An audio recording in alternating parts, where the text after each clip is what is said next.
Struggling with a hot car in summer? Your Subaru Ascent's AC might need some help.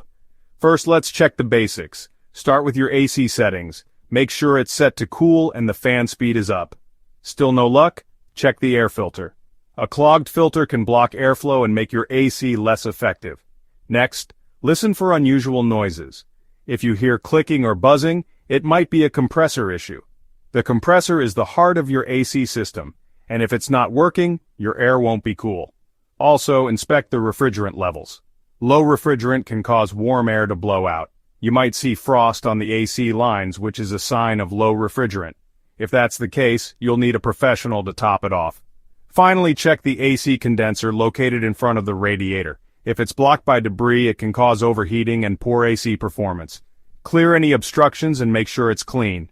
If you've tried all these steps and your AC still isn't working, it's time to visit a mechanic. They can diagnose more complex issues like electrical problems or faulty sensors. Stay cool and keep your Subaru Ascent running smoothly. Thanks for watching, and don't forget to like and subscribe for more car tips.